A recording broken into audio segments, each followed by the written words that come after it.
नमस्कार, जल प्रणाम। आकाशवाणी लखनऊ की वायु तरंगों पर बन रही मानव श्रृंखला बूंदों की ना टूटे लड़ी में आपका स्वागत करती हूँ।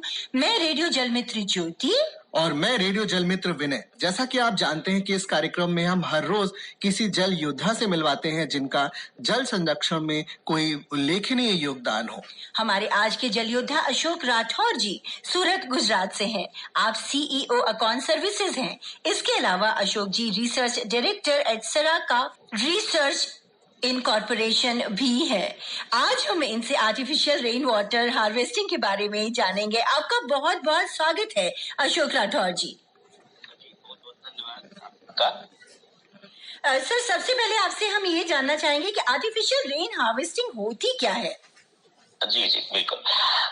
ये सभी को पता है कि पानी घट रहा है और आने वाले सालों में ये पानी की एक बड़ी कमी के रूप में आएगी और ये बहुत बड़ा संकट बन जाएगी। इसलिए मानव उपयोग के लिए जल प्रबंधन के स्थायी तरीकों पर बात करना बेहद जरूरी है, जिनमें से एक तरीका है artificial rain water harvesting. Rain water harvesting basically बारिश के पानी को जमा करने का एक तरीका है। ये किसी भी सतह पर गिरने वाला बारिश का पानी हो सकता है। इन दिनों रेन वाटर हार्वेस्टिंग शब्द का अधिकतम उपयोग कृत्रिम तरीके से बरसाती पानी के संचय को सूचित करने में किया जाने लगा है।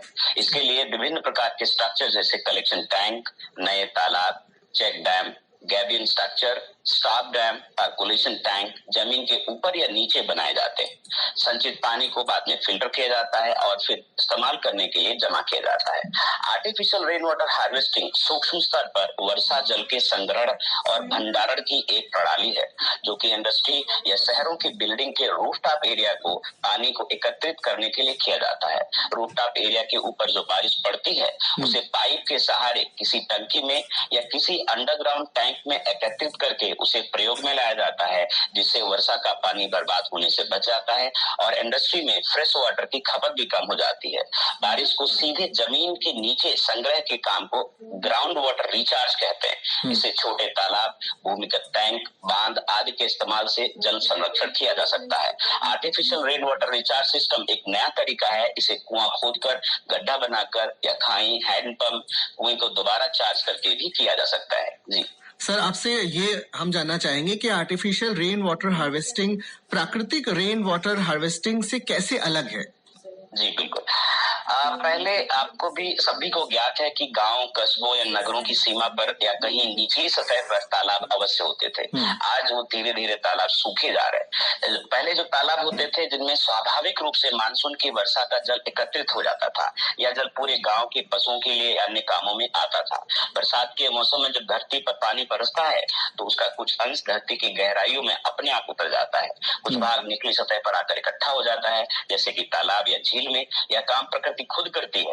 तो इस तरह से बारिश का पानी उस एरिया के वाटर लेवल को भी नियंत्रित करता है और एकत्रित पानी जंगली जानवरों के काम में भी आता है। यही पानी आसपास के पेड़ पौधे भी प्रयोग करते हैं, क्योंकि यहाँ काम प्रकृति द्वारा संपन्न किया जाता है। इसे प्राकृतिक रेन वाटर हार्वेस्टिंग कहा जाता है। प्राकृतिक तरीके से बनी हुई संरचनाएं जैसे तालाब, झील, जलाशय प्राकृतिक रेन वाटर हार्वेस्टिंग का अंग है, जबकि शहरी और ग्रामीण इलाकों में या इंडस्ट्री में मानव द्वारा बनाई गई संरचनाएं जैसे घरों में बारिश पानी के लिए टंकी, इंडस्ट्रीज में collection tank artificial rain water harvesting का एक तरीका माना जाता है। और इस तरह से स्टोर्ड रेन वाटर को फिल्टर करके उपयोग में लाया जाता है, जिससे फ्रेश वाटर सप्लाई की डिपेंडेंसी को कम किया जा सकता है। रेन वाटर को फिल्टर करके पीने योग्य भी बनाया जा सकता है। इंडस्ट्रीज में इसे green belt, dust separation, vehicle washing, floor washing, drum washing, cooling tower या बॉयलर में भी इस्तेमाल किया जाता है। जी सर, अभी तक इस फील्ड में, इस क्षेत्र में क्या क्या काम वैसे किए जा चुके हैं? जी, इसमें एनवायरमेंट प्रोटेक्शन एक्ट जो हमारा 1986 का है, उसकी धारा 3/3 के तहत सेंट्रल ग्राउंड वाटर अथॉरिटी का गठन किया गया, जो कि राज्यों में स्थित इंडस्ट्री, इंफ्रास्ट्रक्चर या माइनिंग प्रोजेक्ट को ग्राउंड वाटर ऑब्स्ट्रक्शन के लिए नो ऑब्जेक्शन सर्टिफिकेट देता है, जिसके अंदर आर्टिफिशियल रेन वाटर हार्वेस्टिंग और रिचार्जिंग का एक अनिवार्य प्रावधान किया गया है। यानी हर बिल्डिंग को, हर इंडस्ट्री को आर्टिफिशियल रेन वाटर हार्वेस्टिंग और रिचार्जिंग करना है। Ministry of housing and urban affairs ने मॉडल बिल्डिंग बायलॉज 2016 जारी किया है, जिसमें ये लिखा है कि 100 मीटर वर्ग मीटर या उससे अधिक के प्लॉट आकार वाली सभी इमारतों में आर्टिफिशियल रेन वाटर हार्वेस्टिंग को कंपलसरी बनाया गया है। दूसरा, मनरेगा में भी नेचुरल रिसोर्स मैनेजमेंट के तहत रेन वाटर हार्वेस्टिंग शामिल है।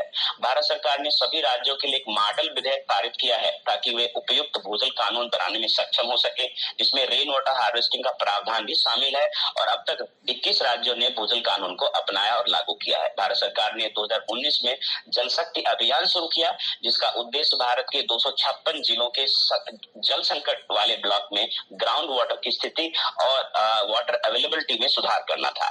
विभिन्न योजनाओं के अभिसरण के माध्यम से भूजल संसाधनों और सतही जल आधारित स्रोतों में स्थिरता सुनिश्चित करने के लिए जल जीवन मिशन 2019 लागू किया। इसके बाद CGWB द्वारा भूजल के आर्टिफिशियल रेन वाटर रिचार्जिंग के लिए एक मास्टर प्लान 2020 बनाया, जिसमें राजस्थान, हरियाणा, दिल्ली सहित देश के विभिन्न इलाकों के लिए विभिन्न संरचनाओं को इंगित करने वाला मास्टर प्लान बनाया।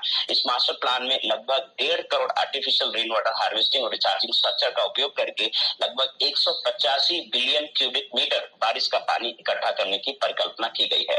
इसके अलावा जल शक्ति मंत्रालय ने सभी जिलों के सभी ब्लॉक को कवर करने के लिए जल शक्ति अभियान, जिसको कैच द रेन बोलते हैं, catch the rain where it falls when it falls, के साथ शुरू किया।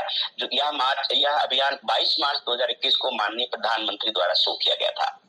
इसके अलावा मैडम, भारत सरकार ने rain water harvesting and management के लिए अच्छे कार्यों को प्रोत्साहित करने के लिए राष्ट्रीय जल पुरस्कार की स्थापना करी। ये पुरस्कार जल संचयन और संरक्षण के सहित पानी के महत्व के बारे में लोगों के बीच जागरूकता पैदा करने के लिए सभी क्षेत्रों में व्यक्तियों और संगठनों द्वारा NGO वो अच्छे काम के प्रयासों को मान्यता देने पर केंद्रित है।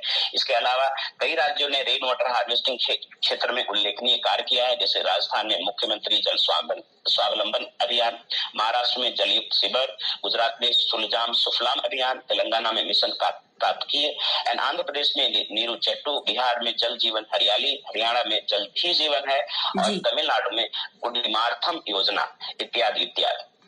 तो इतना सब कुछ गवर्नमेंट तो कर ही रही है और हम और आप, हम सब भी मिलकर बहुत कुछ कर सकते हैं, जैसा कि अशोक जी ने बताया। तो अशोक जी, हम एज अ कॉमनर, एक आम नागरिक के तौर पर भी पानी बचा सकते हैं, रेन वाटर हार्वेस्टिंग अपने घरों में भी कर सकते हैं।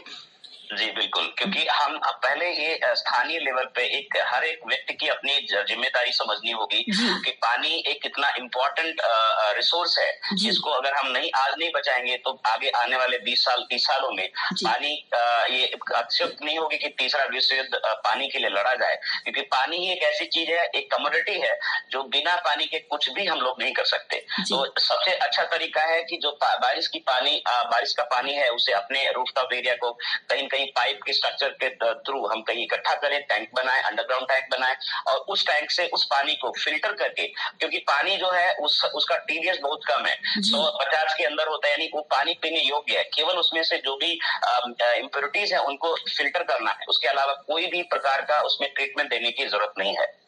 बहुत बहुत शुक्रिया अशोक राठौर जी, आपने अपना वक्त हमें दिया, अपने अनुभव साझा किए और इतनी सारी बातें हमें ज्ञान की बताई, हमें बताया कि गवर्नमेंट क्या कर रही है और हम क्या कर सकते हैं।